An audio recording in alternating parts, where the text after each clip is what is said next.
Now, I talk a little bit anecdotally about my involvement with ethnomethodology. I did, in fact, sort of get in very early in the development of ethnomethodology as a community. I'm going to get into it in an easy way, and Peter's already one-upped me a bit on this. I visited in California, Berkeley, California, at Christmas in 1960. And after I'd been there for 2 days, my thought was, I can't go back to Chicago. You would have had the same thought if you'd come from Chicago and found yourself walking around on Christmas Day looking at the flowers in the gardens, believe me. And I decided to find a way of staying there. It was that simple, right? And understandable, I think. So I knew that I needed a job that would enable me to live in Berkeley. I talked to friends who said, well, why don't you try this? Why don't you try that? I tried this, I tried that. Nothing. And after several days, I think I had booked a plane ticket back to Chicago because nothing was happening. And someone said to me, you should go and talk to Kingsley Davis. I vaguely knew the name. As Peter pointed out, Kingsley Davis was a well-known sociological theorist at the time, a functionalist, although in recent years he had given most of his time to demography. And he had just held a conference at Berkeley on urbanization in India. Now, Davis wanted the proceedings of this conference published, and they were in need of considerable editing.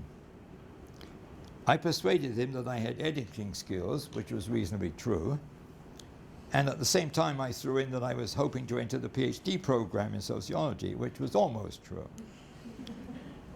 He hired me, and since he was at that time the department's graduate advisor who made decisions about the program, about a week later I found myself resident in California and registered as a graduate student in sociology. What a change. I had never taken courses in sociology previously. In fact, I had probably avoided them.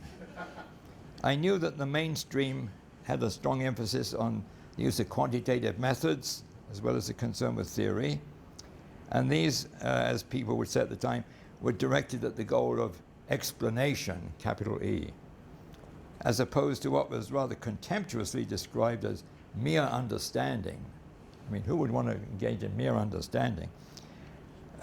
So theory and method were both deemed essential if sociology was going to become a bona fide science, a real science. Well, it won't surprise you that I was not looking forward to doing survey research or mastering quantitative methods, although I had no choice with respect to methods since there were 2 required seminars in the graduate program, so that was a pill I had to swallow. The Faculty of Sociology reflected a lot of interest. It had been put together by a man named Herbert Blum, who I'll speak about in a little while, and he'd done a very good job of bringing in people representing specialties in the discipline. And I can no longer recall how in my first semester I decided courses to take. I had to take some courses, didn't really know much about the discipline. How did I choose? I don't know. But somehow I chose to take a seminar with Erving Goffman. Now, I had never heard of Goffman. Who had in 1960? The story about Goffman was that he had his book. Sorry? Presentation of Self had just been published. And the story I heard, I don't know if it was true or not, was that the department was thinking of not giving Goffman tenure. Presentation of Self was published, it was given an award, and his tenure was assured. And he stayed there many years. When he left, another story, there were always stories. Goffman was the kind of man there were always stories about. You often didn't know if they were true. But when he left Berkeley to go to, I believe it was the University of Pennsylvania, he was asked by the sociology department, can you suggest a reasonable replacement for you? And he immediately said Claude Lévi-Strauss, who was a very big name a French anthropologist. So it gives you another little glimpse of the kind of man Goffman was. Anyway, I took Goffman's seminar, and I immediately felt that I'd found some kind of an intellectual home, which surprised me. He ignored mainstream methodologies and theoretical frameworks. His seminars were usually presentations of the material of the book he was writing at the time. He was very prolific in writing, and the seminar presentations were polished and elegant. And I must say that apart from the content, that did appeal to me. So I took to his interactional focus, and also the institutional and ethnographic studies he did that are found in books such as Asylums. He had an intensity which distinguished him from most of my teachers, and he was a man who kept his distance from students. He was well known for a kind of interactional trickiness, pulling the rug out and so on. And I'll give you some examples. They give you some sense of the character of this man who was so important in many people's careers, including mine. At Berkeley, before you could write a PhD dissertation, you had to take an exam. In many universities, you take an exam based on the dissertation. In others, you take an exam on periods, on fields of specialty that you're going to, that you claim that you have some expertise in. And those exams can be quite anxiety-making because they can ask you anything with respect to those fields. You, by and large, chose your committee yourself, which helped. But even good students sometimes failed these exams the first time. Now, 1 week before I took my PhD orals, my friend David Sudnow, who I will speak about more later, who was also a student of Goffman's, took his PhD orals, and he had Goffman on his exam, as I was going to have on mine. And after the exam, he called me to tell me how he'd done, and to tell me in particular about Goffman. When a PhD exam ended, it was an oral exam with, I think, five faculty members interrogating you. You would be asked to leave the room when it was over, and the committee would deliberate and decide about you. And then, as in Sudnow's case, he was told he was asked to leave the room while they deliberated. The committee emerged, and they told Sudnow that he had passed and congratulated him. Now, when Sudnow had arrived at the exam, Goffman said to him, "Mr. Sudnow, can you lend me a pencil?" Simple. Sudnow gave Goffman a pencil. When the committee members came out and shook hands with Sudnow, Goffman was the last to come out, and he held out his hand and he gave back the pencil. He didn't shake hands. That was a calculated not shaking hand, and very noticeable. Well, the following week was my exam, and when I arrived, Goffman arrived, and he said, "Mr. Turner, can you lend me a pencil?" I loaned him a pencil, and at the end, when they came out to congratulate me, Goffman stretched out his hand and returned the pencil and didn't shake my hand. An interesting little game, but not terribly charming. Okay. Now, one of my examiners was a man named Herbert Bloomer, who was the grand old man of a field called symbolic interaction. He was close to retirement. He was a big man. He had the build of a football player, of which he had once been. He had been the prize student of a philosopher named George Herbert Mead at the University of Chicago. George Herbert Mead was the big name in symbolic interaction. He was a philosopher. And when Mead died, Bloomer took over his course. So Bloomer was important in that field, and he was well liked by students. He had a kind of dignified geniality.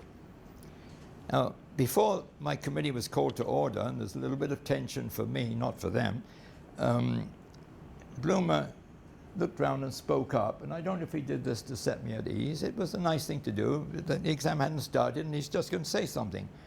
And he says, I remember my own doctoral orals, he says. It was George Herbert Mead and a physicist, Michelson. Now, Goffman immediately said, Michelson, the Nobel Prize winner? And Blum said, that's right. Well, who knows what he was doing in an oral exam for Blum, never mind. Never mind. Goffman looked around the table at his colleagues and he said, boy, in those days they had trees, not shrubbery. Eh? A very nice put down. Very nice. I quite enjoyed that. As you can see, this is, I don't know why I just anecdotally came to mind, very different from the oral exam administered to Wittgenstein by Bertrand Russell and G.E. Moore at philosophy. Wittgenstein had taken a PhD with these two eminent British philosophers, and one day Bertrand Russell said, well, we've got to give Wittgenstein a PhD exam. Okay, well, the three of them sat down in armchairs somewhere, probably with a drink, and they had a long conversation. And at the end, Wittgenstein got up, patted them both on the shoulder and said, you'll never understand. And he passed. Right? Well, things were different in Cambridge. A final Goffman piece. One day at the beginning of an academic year, I was talking to Goffman in his office, and there was a knock at the door, which he ignored. The knock came again, and this time was followed by a person opening the door uninvited. In a loud voice, a man standing in the doorway said, "Hi, Professor Goffman. My name is Doug Parker, and I'm a new graduate student." He held out his hand. Well, Goffman just remained seated at his desk. He looked at Doug Parker's hand, which slowly went down as he realized there was going to be no handshake. And Goffman said in a very, very soft voice, "I'm busy, Mr. Parker," and turned back to me. And Doug Parker slunk away. What else could he do? And Goffman said to me, he doesn't realize we're students of that kind of thing, which of course is true. But he didn't remember this as he should have done with the pencil trick. We were students of that kind of thing too. But nevertheless, he pulled those things on all and sundry. Now, Goffman's reading lists were very Catholic for a sociologist. He included the ordinary language philosopher J.L. Austin on one of his reading lists. Another list included some work by Harold Garfinkel, the first time I'd heard that name. Harold Garfinkel was at UCLA and had been there a number of years. And most importantly, I met several fellow graduate students who were taking the same seminars I was taking, who quickly became important to me, and who went on to have successful careers of their own. David Sudnow did a study of death and dying in hospitals called Passing On. Harvey Sacks, Mel Polner, and Emanuel Shegloff. Sacks was a standout, right? He had a law degree from Yale, and before coming to Berkeley, he checked out various programs. He had gone to Harvard and talked to Talcott Parsons. He had been to UCLA and met Garfinkel, and had a strong sense of Garfinkel's work. Now, the Department of Sociology at Berkeley had an active graduate sociology club, which invited speakers. And through Sacks, we soon had visits from Garfinkel and Aaron Sickrell, who was a friend of Garfinkel's and close to ethnomethodology. Garfinkel's appearance was very striking. First of all, he was a very strange man, somewhat paranoid, but he, like Goffman, he was very intense, and I'd never heard anything like Garfinkel's talk, and I found myself very taken with it. Sickrell, I would not say Sickrell was ever an ethnomethodologist, although he was a friend and it was close and he knew the work inside out. He wrote a book called Method and Measurement in Sociology, which was a criticism of the methodological shibboleth in sociology, written by someone who knew his stuff inside out.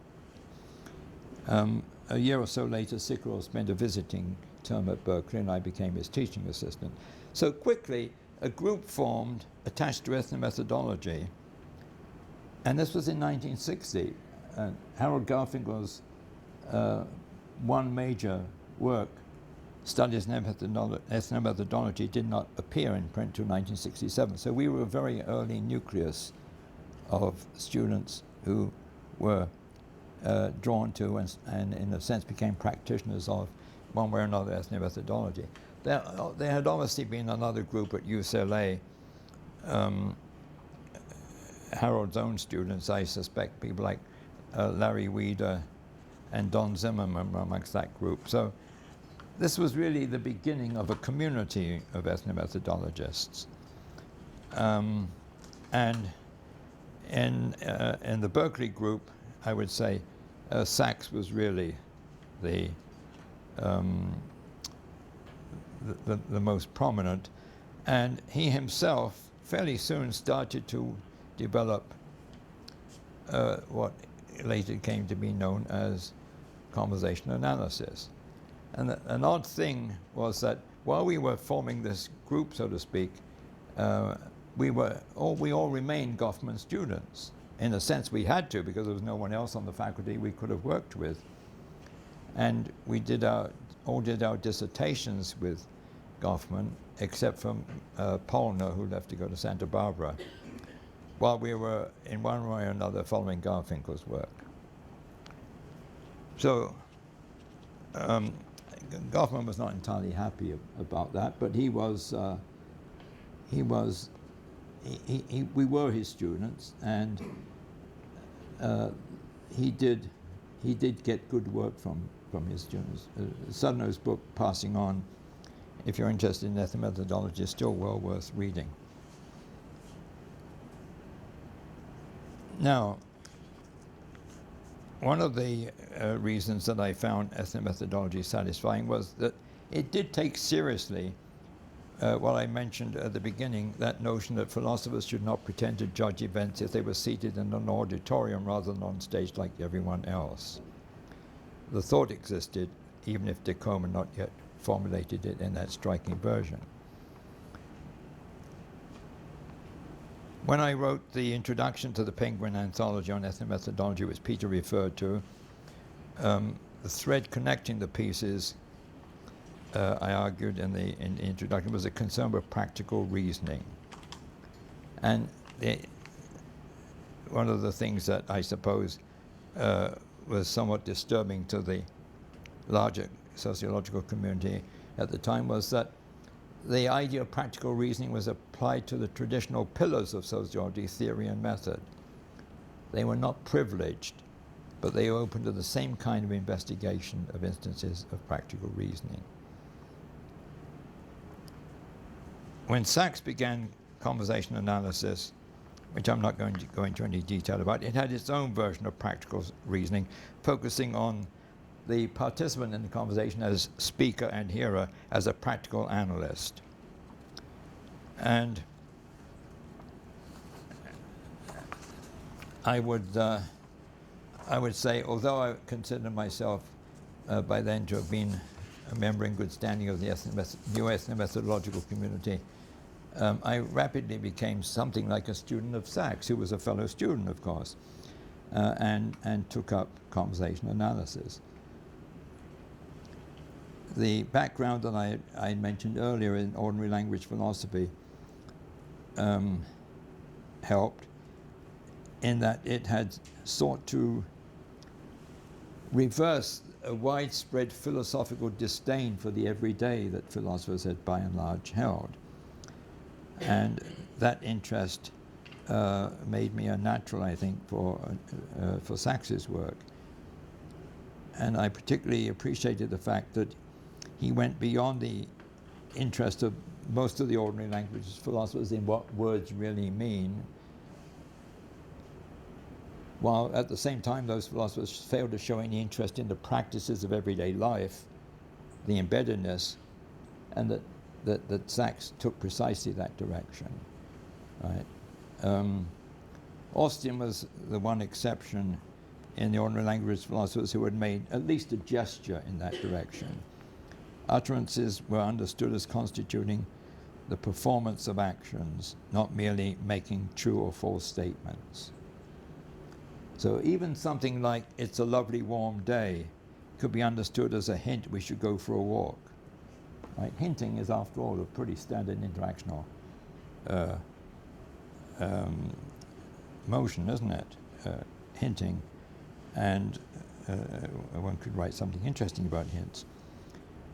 Anyway, based on thinking through the implications of Sacks's work in the light of that history of ordinary language philosophy, I wrote the piece Words, Utterances and Activities, which Peter mentioned, which appeared in the anthology Ethnomethodology. Anyway, in 1965, I began to teach at UBC. I was still writing my dissertation, and my dissertation was an ethnographic study of former mental patients called Talk and Troubles. It involved field work at a psychiatric day hospital. Psychiatric day hospital in San Francisco was a place where people who might have been in mental hospitals or might not, might have been sent by psychiatrists, needed something for the day, but they did not need to be residents in a psychiatric facility. So there would be programs and so on, and I was permitted to sort of mingle as though I had joined the staff, and it permitted me to make observations and to interview patients. I also was able to locate, to my surprise, former mental patient social clubs. Surprising. It surprised me that there were such clubs, but there were. And so I was able to collect quite a bit of material, and the thing became a kind of an ethnographic. It was not a conversational analysis piece. It was a kind of an ethnographic piece, somewhat following Goffman's own work on stigma, but with the ethnomethodological perspective. The day hospital was interesting in various ways, apart from my observation of the patients. It was a state facility, a state agency, and so there were a couple of psychiatrists there who were being paid by the state, which suggests to me that they were probably not making as much money as they could have made in private practice. And one day they invited a man named Eric Byrne to visit for a staff meeting. Anyone here come across Eric Byrne? Yeah, Eric Byrne. Yes, he was a quite well-known psychiatrist in San Francisco who wrote a book called Games People Play. Immediately made him famous, made him a lot of money, and the staff, since he was local, he was in San Francisco, they were in San Francisco, invited him to attend a meeting and talk. Well, I was at that meeting, of course. He was late showing up, and I